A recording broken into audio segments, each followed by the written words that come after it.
આપણે ભૌતિકશાસ્ત્રમાં પ્રકરણ 1 ભણી ગયા. કદાચ અત્યારે પ્રકરણ 2 અને પ્રકરણ 3 પણ પૂરું થવા આવ્યું હોત, પણ કોરોનાની મહામારીના કારણે આપણે બધા મળી નથી શકતા. ખૂબ જ અફસોસ થાય છે, બધાને બહુ મિસ કરીએ છીએ. હવે આપણી જોડે માત્ર ને માત્ર એક જ વિકલ્પ છે સ્ટડી માટે, કે ઓનલાઈન સ્ટડી કરીએ. મેં તમને ચેપ્ટર 2 માટે કેટલાક વિડીયો મેં યુટ્યુબ પર તમને સેન્ડ કર્યા હતા, પણ ઘણા બધા સ્ટુડન્ટનું એવું કહેવું હતું કે અમને કંઈ ખબર પડતી નથી. કારણ મિત્રો એક જ છે કે આપણી જે બુક છે ભૌતિકશાસ્ત્રની, એ બુક અને એને વાંચવા બેસીએ ને આપણે તો આપણા મગજમાં કંઈ ઉતરતું નથી. તો એના માટે આપણે શું કરવું? તો આપણે બુક વાંચીએ બરાબર છે, પણ પહેલાં આપણે એને બરાબર સમજવી પડશે. તો હું તમને જે ચેપ્ટર ચલાવીશ, ચેપ્ટર 2, એ માત્ર ટોપિક પર આપણે નહીં જઈએ. પહેલાં એને સમજવા પ્રયત્ન કરીશું, એક એક વસ્તુ સમજીશું, ત્યારબાદ એ બુકમાં હું કહું પછી વાંચવાનું. અને જે પણ થિયરી હું તમને અહીંથી ફોટો સેન્ડ કરીશ, અથવા તમે ડાયરેક્ટ લખી શકો છો, પણ એના કરતાં બેટર હું તમને એનો એક્ઝેક્ટલી લખું, એના ફોટો મોકલીશ અને એ પ્રમાણે તમે તૈયાર કરજો. પણ પહેલાં એને સમજો. તો પહેલાં સમજીશું અને એ પ્રમાણે કામ કરીશું. બુકમાં થિયરી ગમે તે રીતે આપેલી હોય, મેથેમેટિકલ સ્ટેપ જે છે હું જે અહીંયા લખાવું એ પ્રમાણે જ કામ કરવાનું છે. તો મિત્રો આપણે સ્ટાર્ટ કરીએ આજે ચેપ્ટર 2, જેનું નામ છે સ્થિત વિદ્યુત સ્થિતિમાન, અને બીજો ભાગ છે એનો કેપેસિટન્સ. મિત્રો આ જે ભાગ છે કેપેસિટન્સ, એ પરીક્ષાની દ્રષ્ટિએ, નીટની દ્રષ્ટિએ બહુ જ ઇમ્પોર્ટન્ટ મુદ્દો છે. આ ઇમ્પોર્ટન્ટ નથી એવું નથી, પણ સ્થિત વિસ્થિતિમાન સમજવું પડશે બરાબર, વ્યવહારિક. એના પહેલા આપણે ચેપ્ટર 1 માં જે ચર્ચા કરી, ચેપ્ટર 1 માં આપણે કોની વાતો કરી? તો ચેપ્ટર 1 જે છે ટોટલી એ વીજભારના સ્વરૂપમાં હતું. વીજભાર કોની જોડે હોય, કેવી રીતે પ્રાપ્ત થાય, એ બધી વાતો કરી આપણે.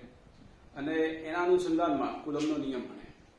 કુલમનો નિયમ, એના પછી ગાઉસનો નિયમ, બધી ચર્ચા કરી. વિદ્યુત ક્ષેત્રની પણ વાતો કરી આપણે. એ બધી વાતો તો જાણીએ જ છીએ. વિદ્યુત બળની વાતો કરીએ બે વીજભારો વચ્ચે, તો આવું આપણે ભણી ગયા કે Q1 Q2 upon R², બરાબર. અને વિદ્યુત ક્ષેત્રની વાતો કરીએ તો E, એક વીજભારના ફોર્મમાં વાત કરું છું ખાલી, તો એનું સૂત્ર થાય કે Q upon R².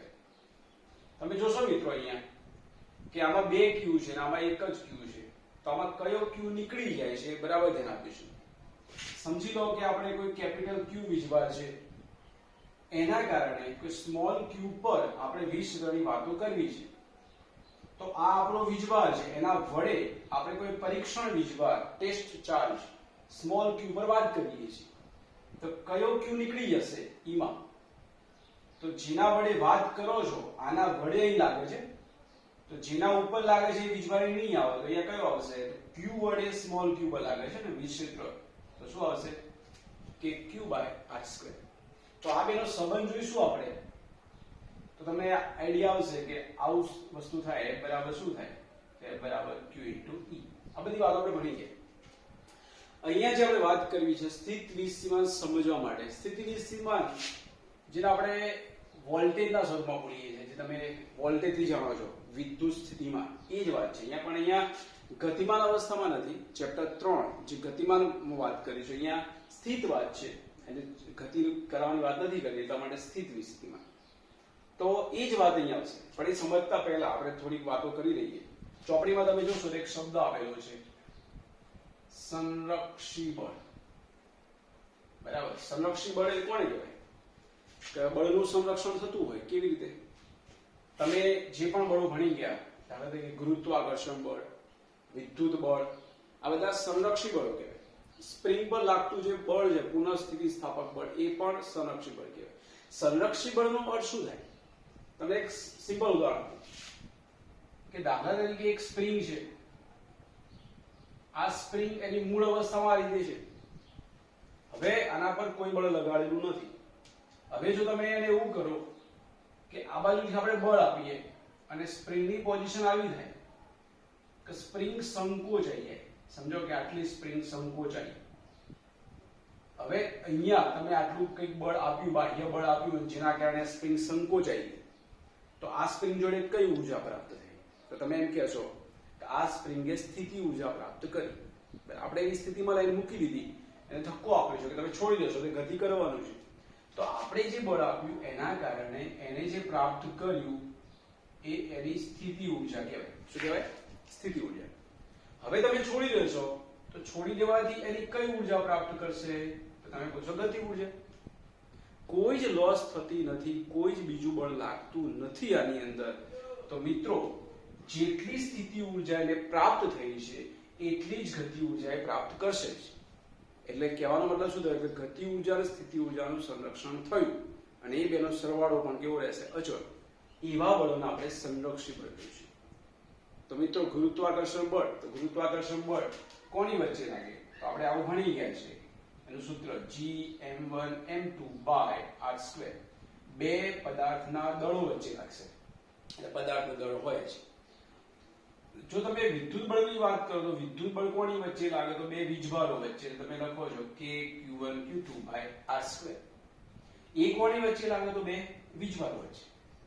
આ બેમાં કોમન વસ્તુ તમે જોયું હોય તો આ વસ્તુ છે કે બંનેમાં બળ 1/r² મુજબ બદલાય છે. 1/r² મુજબ જે પણ બળ આ રીતે બદલાતું હોય ને એ બધા જ બળો સંરક્ષી બળ હોય છે. આ વસ્તુ આપણે ખાસ નોટ કરીશું. બંનેમાં અચળાંક જુદો તો હોઈ શકે પણ આ વસ્તુ જે છે કે ચરઘાતાંકીય 1/r² મુજબ અહીંયા બળ બદલાય છે. તો આ તો વાત થઈ માત્ર સંરક્ષી બળોની. હવે આપણે જે વસ્તુ સમજવી છે કે સ્થિત વિસ્થિતિમાન સમજવું છે, આપણે આ ચેપ્ટરમાં કામ શું કરવું છે આ ટોપિક સમજવા માટે. તો ચેપ્ટર 1 ની અંદર જે વાતો કરી, વીજભારની વાતો કરી, વીજભારના કારણે વીજ ક્ષેત્રની વાતો કરી. અહીંયા આપણે શું કામ કરવું છે? વીજભારને વહેડાવવું છે, એટલે એક સ્થાનથી બીજા સ્થાને લઈ જવાની વાતો છે. ચેપ્ટર 3 આવશે એટલે આપણે વીજભારના અનુસંધાનમાં પ્રવાહની વાતો કરીશું. બરાબર? અહીંયા આપણે વીજ સીમાની વાતો કરવી છે. તો વીજભારને આપણે એક સ્થાનથી બીજા સ્થાને લઈ જવો તો શું કરવું પડશે? મિત્રો બરાબર સમજી લો કે અહીંયા કોઈક કેપિટલ Q વીજભાર લઈએ આપણે. બરાબર છે? એ કેપિટલ Q વીજભાર અહીંયા આવેલો છે કોઈ એક નિશ્ચિત બિંદુ પર. અહીંયા કોઈ સ્મોલ Q વીજભાર છે. આ બંને બળોનું સ્વતંત્ર અસ્તિત્વ વિચારીએ આપણે. આ બંને વીજભાર ધન પણ હોઈ શકે, બંને ઋણ પણ હોઈ શકે, અથવા એક ધન અને એક ઋણ પણ હોઈ શકે. સમજી લો કે બંને વીજભારો કેવા છે? તો બંને ધન છે. હવે આ વીજભાર અને આ વીજભાર વચ્ચે કયું બળ લાગશે? તો બંને જો ધન વીજભાર હોય તો બંને વચ્ચે શું થશે? સજાતીય વીજભાર એટલે અપાકર્ષણ થાય. તો બંને ધન છે, સમજી લેજો અહીંયા. હવે આ વીજભારને આ વીજભાર તરફ લાવવો છે. અહીંયા એ જ વાત છે, સ્થિતિ ઉર્જા અને ગતિ ઉર્જાની વાતો આવશે. સમજી લો કે Q વીજભાર એ કોઈ R બિંદુએ આવેલો છે. ચોપડી મુજબ હું વાત કરું છું. એને આપણે અહીંયા P બિંદુએ લાવવો છે. બરાબર છે? તો અહીંયા R બિંદુથી P બિંદુ તમે લાવો તો Q વીજભાર એ કેપિટલ Q ની નજીક આવશે. તો અપાકર્ષણ બળ વધશે કે ઘટશે? તો તમે એમ કહેશો અપાકર્ષણમાં વધતું જશે, કેમ કે નજીક આવતો જાય છે ને, તો અપાકર્ષણ બળ વધતું જવાનું છે. તો જેના કારણે Q વીજભારની સ્થિતિ ઉર્જા વધતી જશે એમ કહેવાય. સમજ પડે બધાને? કેવી રીતે? હવે જે મેં વાત કરી કે સ્પ્રિંગ, તો સ્પ્રિંગ આ રીતે છે નોર્મલ કન્ડિશનમાં. હવે તમે એમ દબાવશો, આ દબાવશો તો આમ ધક્કો લાગશે ને. તો સેમ વસ્તુ અહીંયા કે સ્મોલ Q વીજભાર કેપિટલ Q નજીક લાવશો, બે વચ્ચે શું થાય છે? અપાકર્ષણ. આ નજીક આવશે તો અપાકર્ષણ બળ વધવાનું છે, તેની સ્થિતિ ઉર્જા વધારે પ્રાપ્ત થતી જાય છે. અહીંયાથી તમે છોડી દો તો એ આપમેળે જઈ શકશે. એ બધી વાત પછી કરીએ આપણે. તો સ્મોલ Q વીજભાર આપણે R બિંદુથી P બિંદુ તરફ લાવવું છે. તો એના માટે આપણે કાર્ય કરવું પડશે. એ કાર્યના ભોગે ત્યાં સ્થિતિ ઉર્જા પ્રાપ્ત થશે. બરાબર છે? ધ્યાન જોઈએ. ચલો, અહીંયા જો R બિંદુ પાસે Q વીજભાર આવેલો હોય એ સ્થાન પર સમજી લો કે એની સ્થિતિ ઉર્જા જે છે એ આટલી બોલીએ આપણે E of R. શું બોલે આપણે? R બિંદુ પાસે Q વીજભારની સ્થિતિ ઉર્જા. એને તમે અહીંયા લાયા P બિંદુ પાસે, તો ત્યાંની સ્થિતિ ઉર્જા શું થઈ? તો તમે બોલશો E of P. મિત્રો કઈ ઉર્જા વધુ હશે? તો આપણે વાત કરી પ્રમાણે કે UP is greater than E of R. કેમ? કે જેમ જેમ નજીક આવતું જશે કેપિટલ Q ની નજીક, એમ એ વચ્ચે આકર્ષણ વધુ વધવાનું છે. પણ આ જે વીજભાર અહીં તમે લાવો છો એ દરમિયાન કેવી ગતિની વાત કરવાની છે તો પ્રવેગી નહીં પણ પ્રવેગ રહિત ગતિની વાત કરવાની છે.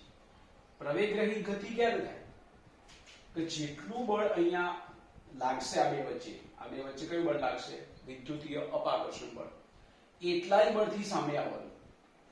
એટલે અહીંયા જે ગતિ કરાવવાની એકદમ ગતિ નથી કરાવવાની પ્રવેગ રહિત ગતિ એટલે બાહ્ય જે બળ લાગે એ બળ અને આ જે બળ લાગે આ બે વચ્ચે અપાકર્ષણ બળ એ બે કેવું થવું જોઈએ સરખું.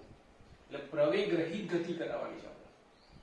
તો એ જે દરમિયાન કાર્ય થશે એ કાર્ય કેવી રીતે ગણી શકાય તો P બિંદુ પાસે સ્થિતિ ઊર્જા વધારે છે R પાસે ઓછી છે. તમે ભણી ગયા છો કે સ્પ્રિંગ જે છે એ સ્પ્રિંગ પર તમે આમ એક બળ આપો બરાબર છે ને સંકોચાઈ ગઈ તો એને શું પ્રાપ્ત કર્યું તમે એમ કહો સ્થિતિ ઊર્જા. તો એ સ્થિતિ ઊર્જા જ્યારે આપણે ગણતા હતા તો આપણે કાર્યની વાતો કરતા હતા અને કાર્ય જે આવે એને જ આપણે શું બોલતા હતા એને સ્થિતિ ઊર્જા અને આપણે આવું સમીકરણ તારવતા હતા 1/2 kx². તો અહીંયા પણ વાત એ જ આવશે કે અહીંયા સ્થિતિ ઊર્જા જુદી હતી અહીંયા સ્થિતિ ઊર્જા જુદી હતી. એ બે સ્થિતિ ઊર્જાનો જે તફાવત આવે એટલે કઈ સ્થિતિ ઊર્જા તો P પાસે વધારે આવશે R પાસે ઓછી આવશે. તો એ બેની સ્થિતિ ઊર્જાનો તફાવત શું થયો તો તમે બોલશો કે UP - UR એ જે આવશે ને એ તમારે થયેલું કાર્ય કહેવાય. કોનું કાર્ય તો સ્મોલ q વીજભારને R બિંદુથી P બિંદુ સુધી લઈ જવા માટે કાર્ય કેટલું કરવું પડે તો બંનેની જે સ્થિતિ ઊર્જા છે તો શું આવશે તફાવત. આ તો આપણે જાણીએ છીએ. એ જે કાર્ય છે ને આ રીતે પણ લખી શકો તમે. કાર્યની ડેફિનેશન આપણે સંકલનના ફોર્મમાં બોલીએ તો કાર્ય એટલે શું કહેવાય તમે જાણો છો કાર્ય એટલે બળ ગુણ્યા સામાંતર. પણ આપણે અહીંયા કાર્ય એકદમ ન કરી શકાય સૂક્ષ્મ કાર્યની વાતો કરી બરાબર. એટલા માટે આપણે બોલીશું સંકલન. ક્યાંથી ક્યાં તો તમે કહેશો R થી P. કાર્યનું સૂત્ર શું બોલ્યા F × R. અહીંયા તમે સમજો અહીંયા સ્થાનાંતર કરે પણ નાનું સ્થાનાંતર હોય ને સૂક્ષ્મ વિભાજન કરવાનું અને એને આપણે બોલીએ નાના ટુકડા એટલે dr એવું બોલીશું આપણે. આ રીતે ગણી શકીએ. આ જે બળ આવ્યું ને આ આપણું બાહ્ય બળ આવ્યું કે તમે ધક્કો મારીને હિલાયા એટલું જ બળ સામે લાગવું જોઈએ. કોના વડે કેપિટલ Q વડે. તો કેપિટલ Q વડે વિક્ષેત્ર અહીં જે લાગે એ બોલીએ આપણે E. તો બળ કેટલું લાગે તો આના વડે જે બળ આવે એ કેટલું વધશે F = QE બરાબર છે. તો એ પ્રમાણે જે ગણતરી થશે એ બળ એની વિરુદ્ધમાં જાય. આ બાજુ આવતો અપાકર્ષણ થાય આમ સરળતાથી જશે તો એ બળ એનું વિરુદ્ધમાં આવે એટલે શું બોલશું આપણે માઈનસ. તો આવું લખવાનું R થી P આ બાહ્ય બળ છે આમ આપમેળે જશે તો એની વિરુદ્ધ દિશા એટલે આ પ્લસ હોય તો આ શું કહેવાય માઈનસ. આ F કયું બળ આના વડે જે લાગ્યું વિદ્યુત બળ ઇન્ટુ dr. બોલો મિત્રો સમજ પડી. આપણે આ ચેપ્ટરમાં કામ એ કરવું છે આ મુદ્દો સમજવા માટે કે એકમ વીજભાર અથવા Q વીજભારને આપણે એક સ્થાનથી બીજા સ્થાને લઈ જઈએ તો એ કાર્ય કોના આધાર રાખે બરાબર છે.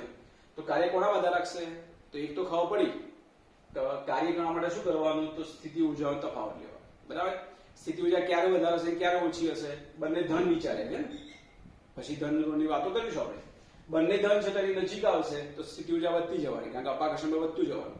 તો P પાસે વધારે કહેવાય R પાસે સ્થિતિ ઊર્જા ઓછી કહેવાય. તો કાર્ય ગણવા શું કરવાનું તો સ્થિતિ ઊર્જા UP - U કરવાનું રાઈટ. અહીંયા આ જે મુદ્દો છે ભાઈ બીજી એક ચર્ચા આપણે સમજી લઈએ. સમજો તમે R બિંદુથી P બિંદુ વીજભાર લાયા તો તમે એવું નહીં કે સીધું જ લઈ શકો. તમે આ રીતે પણ ગતિ કરી શકો આમ પણ જઈ શકો અથવા આ રીતે પણ જઈ શકો. ઘણા બધા રસ્તા છે આપણે એક સ્થાનથી બીજા સ્થાને જવા માટે. પણ એમાં ધ્યાન આપીશું. તમે એમ બોલો છો કે આપણે રસ્તો બદલી દઈએ તો કાર્ય બદલાઈ જશે તો ના. કેમ કે કાર્ય જે છે ને એ કાર્ય માત્ર ને માત્ર એની પ્રારંભિક અવસ્થા અને અંતિમ અવસ્થા પર જ આધાર એના માર્ગ પર આધારિત નથી. એટલે તમે R બિંદુથી P બિંદુ આવ્યા તો એ દરમિયાન જે પણ કાર્ય થયું ને એ કાર્ય માત્ર ને માત્ર R બિંદુ અને P બિંદુના સ્થાન પર આધાર રાખશે. તો સ્થાન તો બદલ્યું નથી આપણે. તો કાર્ય તમે ગમે તે માર્ગે જશો તમે આમથી આમ જાઓ આ રીતે જાઓ કે સીધા જાઓ બધામાં કાર્ય કેવું મળશે સમાન જ મળશે બરાબર. તો આ જે વાત થઈ સ્થિતિ ઊર્જાનો તફાવત એ જે થશે કાર્ય. તમને એમ થશે કે આ બધી વાત આપણે કેમ ભણ્યા તો આપણે જે સમજવું છે ને એ સ્થિત વિદ્યુત સ્થિતિમાન સમજવા માટેની વાત જ છે. આ જ વાત છે, એમાં કોઈ જુદી વાત નથી.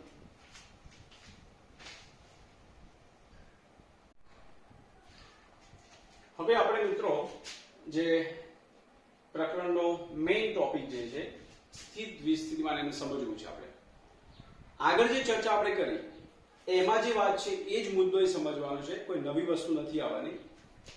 આપણે એવી વાત કરી કે કોઈ કેપિટલ ક્યુ વીજભાર આવેલો છે, અહીંયા કોઈ સ્મોલ ક્યુ વીજભાર છે.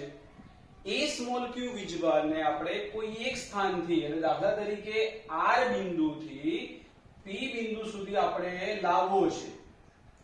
તો એના માટે જે કાર્ય કર્યું ને એ કાર્યની આપણે જે વાત કરી એ જ વાત અહીં આવવાની છે. કોઈ મુદ્દો ચેન્જ થવાનો નથી, પણ માત્ર એક જ શબ્દ બદલાશે કે સ્મોલ ક્યુ ની જગ્યાએ આપણે ક્યુ બરાબર 1 કુલમ વીજભાર લેવાનો છે, જેને આપણે બોલીશું ચોપડીમાં જે શબ્દ છે એકમ વીજભાર. બસ આટલો જ ફરક છે. તો સ્મોલ ક્યુ વીજભારની જગ્યાએ આપણે એકમ વીજભાર બોલીશું અને એક સ્થાનથી બીજા સ્થાને લઈ જવાનું છે. તો દાખલા તરીકે તમને એમ કે આર બિંદુથી પી બિંદુ આપણે લઈ જવું છે. તો આર બિંદુથી પી બિંદુ તો આપણે કાર્ય શું બોલતા હતા? તો અહીંયા સ્થિતિ ઊર્જા વધારે આવતી એટલે યુપી માઇનસ યુઆર અને આપણે એને કાર્ય બોલતા હતા. આ જ વાત અહીં આવશે, પણ આપણે ક્યુ ની જગ્યાએ સ્મોલ ક્યુ એકમ કુલમ વીજભાર લઈશું, એટલે 1 કુલમ વીજભાર.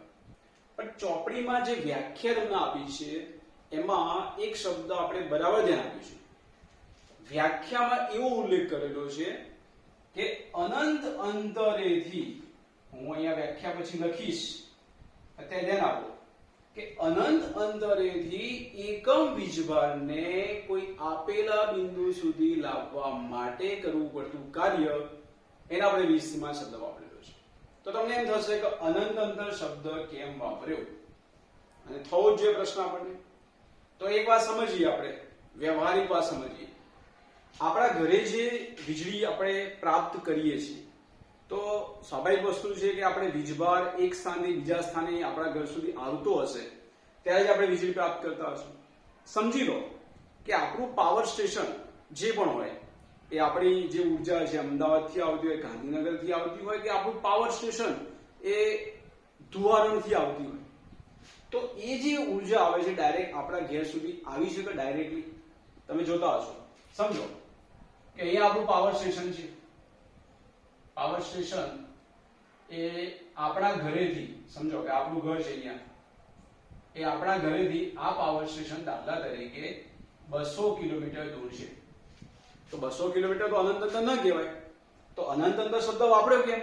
ચાલે 500 હોય પણ ચોક્કસ પરિમિત અંતર તો હોય ને. તો મિત્રો, પાવર સ્ટેશનથી જે પણ વીજળી પેદા આપણે કરી એ સીધી આપણા ઘર સુધી ડાયરેક્ટલી નથી આવતી. તમે જાણતા હશો, તમારા ગામની અંદર ખાલી વાત કરો તો ગામની અંદર જે વીજળી આવતી હોય તો શરૂઆતમાં કંઈક આ રીતે મૂકેલું હશે, 2 થાંભલા હશે મોટા, અને એની વચ્ચે કંઈક આ રીતે મૂકેલું હશે, આ રીતે એક આ રીતે બનાવેલું હોય, જેને તમે સાદી ભાષામાં ડીપીઓ શબ્દ વાપરો છો, પણ એક્ઝેક્ટલી એ વસ્તુ કહેવાય ટ્રાન્સફોર્મર. શું કહેવાય?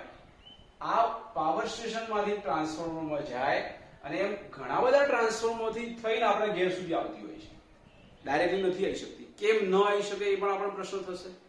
તો મિત્રો, એની આપણે ડિટેલમાં ચર્ચા નથી કરતા કે આ બધું આપણે આગળ ભણવાનું છે. પાવર જે આપણે ક્રિએટ કર્યો એ તમે જે પણ લઈ જાઓ છો એમાં જે તાર વાપરો છો ને એ તાર એલ્યુમિનિયમના છે. એમાં તમે ગોલ્ડ તો વાપરી નથી શકતા. એલ્યુમિનિયમનો તાર એ ગરમ થવાનો, એટલે કઈ ઉર્જાનું કઈ ઉર્જામાં કન્વર્ટ થશે? તો વિદ્યુત ઉર્જાનું એ ઉષ્મીય ઉર્જામાં રૂપાંતરણ થશે, અને એ પાવર માત્ર 200 કિલોમીટર અંતર હશે ને તો બી એ પાવર અહીંયા આવતા આવતા પૂરો થઈ જશે, કશું જ ના રહે. તો આપણે અનંત અંતર શબ્દ કેમ વાપરીએ છીએ કે સીધો આપણા ઘેર સુધી લાવવા પ્રયત્ન કરીએ તો એ અંતર ભલે પરિમિત હોય પણ આપણને બહુ દૂર લાગે છે, એટલા માટે આપણે શું શબ્દ વાપર્યો છે? અનંત અંતર. કે સીધું આપણા ઘેર આવી શકતી નથી ઉર્જા, એ ઉર્જા લાવવા પ્રયત્ન કરીએ તો આપણે સુપર કંડક્ટર યુઝ કરવું પડે. સુપર કંડક્ટર પાછું અમારે બહુ ડીપમાં જશે, પણ આપણે સમજીએ એવો તાર કે જેમાં કોઈ પણ ઉર્જા લોસ થતી ન હોય, પણ એવો કોઈ તાર છે નહીં. આપણે ગોલ્ડ વાપરવું પડે. હવે જો ગોલ્ડ વાપરીએ તો શક્ય જ નથી કે આપણે ગોલ્ડથી ઉર્જા લાવીએ, બરાબર? એ અશક્ય છે. તો જે પણ તાર વ્યવહારિક લઈએ છીએ એ બધા જ ઉષ્મીય ઉર્જા પેદા કરે છે, જેના કારણે 100 કિલોમીટર અંતર પણ એ કાપી નથી શકતા. તો વચ્ચે વચ્ચે કઈ સબસ્ટેશન લગાવવા પડે અને પછી ઉર્જા આપણા ઘેર સુધી આવે. એટલા માટે આપણે એને શું શબ્દ વાપર્યો છે? અનંત અંતરેથી આપણા ઘેર સુધી ઉર્જા લાવવાની છે. હવે આ થિયરી છે ને એને આપણે થોડી અલગ રીતે સમજીશું, ચોપડી પ્રમાણે નહીં. એટલે હું અહીંયા જે લખાવું એ પ્રમાણે તમે લખશો. એટલે હું તમને સમજાવી દઉં. અનંત અંતરથી કોઈ આપણા પ્લગ પોઈન્ટ સુધી ઉર્જા લાવી. સમજો આ રીતે. સમજો આપણું પાવર સ્ટેશન છે એટલે આપણે શું બોલીશું કે આ અનંત અંતર છે. બરાબર? અનંત અંતર, ઇનફાઇનાઇટ. અનંત અંતરે એની સ્થિતિ ઉર્જા જે છે એ આપણે સરળતા ખાતર 0 વિચારીશું. આ ખાસ નોટ કરી લેજો. અનંત અંતરે વીજભાર આવેલો છે તો ત્યાં આગળ એની સ્થિતિ ઉર્જા કેટલી છે? 0. હવે આપણે એકમ વીજભારની વાતો કરવાની છે. આપણે ક્યુ વીજભાર નથી લેવાનો. એ ક્યુ વીજભાર અનંત અંતરેથી આપેલા બિંદુ સુધી લાવો કે આપેલા બિંદુથી અનંત અંતરે લઈ જાઓ. વાત એક જ થશે. હું તમને આ રીતે સમજાવું છું. આપણા ઘરની અંદર પ્લગ પોઈન્ટ છે કે જે આપણે પ્લગ લગાવીએ તો એક છેડો સમજી લો કે P છે અને એક છેડો R છે. આમાં આપણે વોલ્ટેજ લઈએ છીએ અને એમાં પણ એક વસ્તુ નોટ કરી હશે તમે કે એકમાં કરંટ બતાવતો હશે, એકમાં નહીં બતાવતો હોય. બરાબર છે? આ બેનો તફાવત જે છે ને એને વોલ્ટેજ બોલીએ છીએ આપણે. તો તમે જોજો કોઈ એકમાં લગાવ્યું અને તમે વોલ્ટેજ એમ ન બોલો. વોલ્ટેજ માપવો હોય ને તો બેનો તફાવત જ લેવો પડે. તમે 10માં પણ એક વસ્તુ ભણેલા છો અને આપણે 12માં પણ ભણીશું ચેપ્ટર 3 ની અંદર ઓહમનો નિયમ. થોડું યાદ કરાવી દઉં તમને તો વોલ્ટમીટર હંમેશા કઈ રીતે જોડાય? તો તમે આવું થિયરી લેતા હતા કે આ રીતે કોઈ બેટરી છે, બેટરીની સાથે કોઈ અહીંયા અવરોધ જોડેલો છે, અજ્ઞાત અવરોધ R. તો તમે પ્રવાહ માપવો હોય તો એમીટર અહીંયા લગાવો છો અને વોલ્ટેજ માપવા હોય તો વોલ્ટમીટર અહીંયા લગાવો છો. તો વોલ્ટમીટર એટલે વોલ્ટેજ કોના માપે છે? તો R ના એટલે શું? તો એક છેડો અહીંયા હોય ને એક છેડો અહીંયા હોય. આ બેનો તફાવત માપે છે. એક બિંદુ P તો એક બિંદુ અથવા સમજી લો આ બિંદુ X તો આ બિંદુ Y. તો X અને Y વચ્ચે તફાવત માપે છે. જ્યારે એમીટરમાં એક છેડામાંથી જાવ તો એક વસ્તુ નોટ કરજો ખાસ કે વોલ્ટેજ જે તમે લો છો ને 20 સ્થિતિમાન એ એક જગ્યાનો નથી લેતા. તમે બેનો તફાવત લો છો. એટલે તમારા ઘરે જે પ્લગ પોઈન્ટ છે સ્વિચ બોર્ડમાં, આ સ્વિચ બોર્ડ છે, આ સ્વિચો છે, અહીંયા પ્લગ પોઈન્ટ હોય આ રીતે, આની આ અર્થિંગ પોઈન્ટ છે, પણ આ બે પોઈન્ટ છે. તમે આ બેનો તફાવત જે માપો છો ને એ આપણે ઘરે 240 વોલ્ટ કે જે બોલીએ હોય છે. તો એ નોટ કરી લો કે 20 સ્થિતિમાનનું જે મૂલ્ય છે એનું નિરપેક્ષ મૂલ્ય મહત્વનું નથી. નિરપેક્ષ એટલે એક છેડાનું મહત્વ નથી. આ નિરપેક્ષ મૂલ્ય કહેવાય કે સમજો x પાસે 20 સ્થિતિમાન તો v of x એનું મહત્વ નથી. y પાસે જે મૂલ્ય છે એનું મહત્વ નથી. પણ કોનું મહત્વ છે? તો આ બેનો તફાવત જે આવે ને એનું મહત્વ છે. એટલે વોલ્ટેજ જે લઈશું આપણે 20 સ્થિતિમાન જે લઈશું ને એ બે છેડાનો તફાવત જ આપણે વાત કરીશું, એક છેડા પાસે નહીં. તો અહીં આપણે જે વાત કરી છે કે અનંત અંતરે કોઈ વીજભાર છે. કેટલો વીજભાર? આપણે બોલ્યા ક્યુ વીજભાર નહીં બોલવાનો. કેટલો વીજભાર છે? Q બરાબર 1 કુલમ. એકમ વીજભાર. એકમ વીજભાર. અને આપણે બોલીશું એકમ વીજભાર. બરાબર છે? હવે તમને એમ કહેવા આવો અનંત અંતરેથી આ એકમ વીજભારને આપણે P બિંદુ સુધી લાયા. ક્યાં લાયા? P બિંદુ સુધી. અને બીજી વાત એવી કરે કે આ એકમ વીજભારને આપણે ક્યાં લાયા? તો R બિંદુ સુધી લાયા. બરાબર છે? તો એ દરમિયાન કાર્ય કેટલું કરવું પડે? તો કાર્યની ડેફિનેશન પ્રમાણે આપણે વાત કરીએ તો કાર્ય એટલે એની શું આવશે? સ્થિતિ ઉર્જાનો તફાવત. તો સ્થિતિનો તફાવત શું આવે? તો P પાસે સ્થિતિ ઉર્જા કેટલી? અનંત અંતરે તો કેટલી બોલ્યા આપણે? 0 જ બોલ્યા. તો શું આવશે? તો P પાસે જે સ્થિતિ ઉર્જા આવે આપણે કાર્યની પરિભાષામાં સમજીએ તો કાર્ય અહીંયા કેટલું થશે? એ કાર્ય જે આવે ને એ P નું 20 સ્થિતિમાન કહેવાય. તો એ કાર્ય આપણે આ રીતે પણ લખી શકીએ કે Vp - V ઇન્ફિનિટી એટલે આપણે V ઇન્ફિનિટી કેટલા થાય? તો અનંત અંતરે સ્થિતિ કેટલી છે? 0. તો એ જે આવે ને એના આપણે મેથેમેટિકલ ચર્ચા કરીશું આપણે સંકલનની ભાષામાં. આ કાર્ય જે છે ને એ કાર્ય કરવામાં એક વસ્તુ ધ્યાન આપવાની છે. આપણે આગળ ચર્ચા કરીએ કે પ્રવેગ રહિત ગતિ કરાવવાની છે. બરાબર છે? પ્રવેગ રહિત ગતિ એટલે એકદમ ફટાફટ કામ નહીં થાય. સૂક્ષ્મ કાર્ય કરવું પડે. સૂક્ષ્મ કાર્ય એટલે શું? તો એક ટ્રાન્સફર નહીં અનેક ટ્રાન્સફર મૂકવાની વાતો કરવાની છે અહીંયા. તો આપણે સંકલનની ભાષામાં કાર્ય બોલીએ તો કાર્યનું સૂત્ર શું છે? તો બળ ગુણ્યા સ્થાનાંતર. તમે આવું લખો છો. બરાબર છે? હવે અહીંયા સંકલનની વાત કરું આ રીતે તો તમે ક્યાંથી લાયા? અનંત અંતરેથી p બિંદુ. તો તમે લખશો ઇન્ફિનિટી થી p અને વિરુદ્ધ દિશામાં કામ કરવાનું શું લખવાનું? વ્યાખ્યામાં બોલ્યા કે વિરુદ્ધ દિશામાં કામ કરવાનું છે. અનંત અંતરેથી આપેલા વીજભારને જે તે બિંદુ પાસે લાવવા માટે વિદ્યુત ક્ષેત્રની વિરુદ્ધમાં કરવું પડતું કાર્ય, એટલા માટે માઈનસ. ચલો બળ એટલે શું લખશો? f. અને નાના નાના ટુકડા કરવાના, સૂક્ષ્મ ટુકડા. એ ટુકડા આપણે બોલીએ નાનું સ્થાન તો શું બોલીએ? dr. તો લખીશું f dr. થયું કાર્ય એટલે બળ ગુણ્યા સ્થાનાંતર. ક્યાંથી ગયા? તો અનંત અંતરેથી ક્યાં લાયા? p બિંદુ પાસે. અને માઈનસ કેમ મૂક્યું? વિરુદ્ધ દિશાનું છે એટલા માટે. ચલો હવે f એટલે શું? તો f બરાબર તમે જાણો છો q e કહેવાય. પણ q કેટલા લખવાના છે? એકમ વીજભાર. તો q ની જગ્યાએ આવી જશે 1. તો આનો મતલબ એમ થયો કે f ની જગ્યાએ e આવીએ, રાઈટ? તો શું થશે? માઈનસ અનંત બિંદુથી p બિંદુ f ની જગ્યાએ આવી જશે e dr. આવું પણ આપણે વ્યાખ્યાયિત કરી શકીએ. ચલો સમજ પડી ગયા? તો p બિંદુ પાસેનું વીજ સ્થિતિમાન આ રીતે લખી શકાય. ચોપડીમાં આ રીતે નથી આપેલું. હું તમને એટલા માટે વાત કરું છું કે આ નીટની દ્રષ્ટિએ, જીની દ્રષ્ટિએ અથવા ગુજકેની દ્રષ્ટિએ આ રીતે સમીકરણ આવી શકે. તમને એમ થાય ઈ કેવી રીતે હતા? આવા ધ્યાન આપજો. આના પરથી આપણે ચર્ચા કરીએ. તો સેમ વસ્તુ તમને એમ કે r પાસેનું સ્થિતિમાન શું થાય? તો તમે બોલશો કે v of r. આ જ વાત રિપીટ થવાની ને. શું આવશે? માઈનસ અનંત અંતરેથી ક્યાં વાત કરીશું આપણે? r. હું ફરી બધું લખતો નથી, સમજી લેજો. e dr. આપણે વીજ સ્થિતિમાનનું એકલું મૂલ્ય કોઈ મહત્વનું નથી. શું મહત્વનું છે? બેનો તફાવત મહત્વનું છે. તો કઈ સ્થિતિ ઊર્જા વધારે હોય? આપણે બોલે p પાસે સ્થિતિમાન વધારે છે, r પાસે ઓછું છે. તો એ જે કાર્ય થયું એને આપણે તફાવત સ્વરૂપે દર્શાવીએ. તો આપણે આવું લખીશું વીજ સ્થિતિમાનનો તફાવત Vp માઈનસ Vr. શું લખશો બોલો? Vp તો આવું લખશું માઈનસ અનંતથી p e dr, right? Minus હવે તફાવત લીધો, અહીં માઈનસ છે પણ Vr પણ માઈનસ છે એટલે શું થઈ જશે? પ્લસ. તો પ્લસ ઇન્ફિનિટી થી r e dr. બરાબર? અહીં એક કામ કરીએ, આવું કરીએ. આ જે માઈનસ છે ને એને આપણે પ્લસ કરી દઈએ.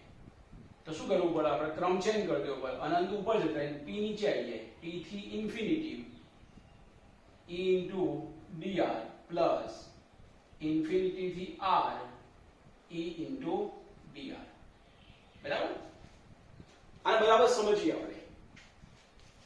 p થી ઇન્ફિનિટી અને ઇન્ફિનિટી થી આપણે ક્યાં આવ્યા? r. તો કાર્ય કેટલું કહેવાય? તો તમે અહીંથી અનંત અંતરે ગયા એટલે પાવર સ્ટેશન. પાવર સ્ટેશન થી આપણે ઘેર આવ્યા. આ તો આપણે ઘરના પોઈન્ટ જ છે. તો કાર્ય કોના પર આધાર રાખે? માર્ગ પર આધાર રાખે કે એ એના સ્થાન પર આધાર રાખે? તો કોના પર આધાર રાખશે? સ્થાન પર. તો p થી ઇન્ફિનિટી ગયા અને ઇન્ફિનિટી થી r આવ્યા. તો સીધો મતલબ એમ થયો કે p થી આપણે r જ પહોંચ્યા, કારણ કે સ્થાન પર આધાર રાખે છે, એના માર્ગ પર આધારિત નથી. તો તમે આને આવું લખી શકો. જુઓ છો p થી ક્યાં પહોંચ્યા? છેલ્લે તો r જ પહોંચ્યા ને. p થી ઇન્ફિનિટી, ઇન્ફિનિટી થી r. તો સીધું એમ જ બોલવાનું ને અહીંયા કે p થી સીધા પહોંચી ગયા આપણે r. કારણ કે જે કાર્ય છે એ માત્ર એના સ્થાન પર આધાર રાખે. તો સીધું આવી જશે Vp minus Vr e dr. આ ચોપડીમાં નથી આપેલું પણ આપણે એને આ રીતે પણ લખી શકીએ અને આ વધારે અનુકૂળ છે આપણે. અને બીજી જે વ્યાખ્યાના આધારે સમજવું હોય તો આપણે આ રીતે પણ કહી શકીએ. વ્યાખ્યા એવી છે કે એકમ વીજભારને આપણે લઈ જવા માટે જે કાર્ય કરીએ છીએ અનંત અંતરેથી આપેલા બિંદુ પાસે, અને પાછું કેવું પ્રવેગ રહિત ગતિ, એમાં કોઈ પ્રવેગ આવવો જોઈએ નહીં. તો એકમ વીજભારને લઈ જવા માટે જે કાર્ય કરે તો આ રીતે લખી શકાય એકમ વીજભારને લઈ જવા કરવું પડતું કાર્ય. તો આપણે આ રીતે લખીએ એકમ એટલે ક્યાં મૂકવાનું? નીચે. એકમ વીજભારને લઈ જવા માટે કરવું પડતું કાર્ય એ શું બોલાય? વીજ સ્થિતિમાન. તો એનો તફાવત હોય એટલે Vp માઈનસ શું લખીએ આપણે? Vr. બરાબર છે? આનો એકમ શું થશે? તો અહીં તમે જાણો કાર્ય એટલે જૂલ અને q એટલે કુલમ. તો આનો એકમ થશે જૂલ પ્રતિ કુલમ. પણ આપણે જાણીએ છીએ કે વીજ સ્થિતિમાનની વાત કોને કરી હતી? વોલ્ટ નામના વૈજ્ઞાનિકે કરી હતી ને. એટલે આનો એકમ આપણે શું બોલી શકીએ? v પણ લઈ શકીએ. એ રીતે પારેમાણિક સૂત્ર પણ બનાવી શકો. પારેમાણિક સૂત્ર શું થશે આનું?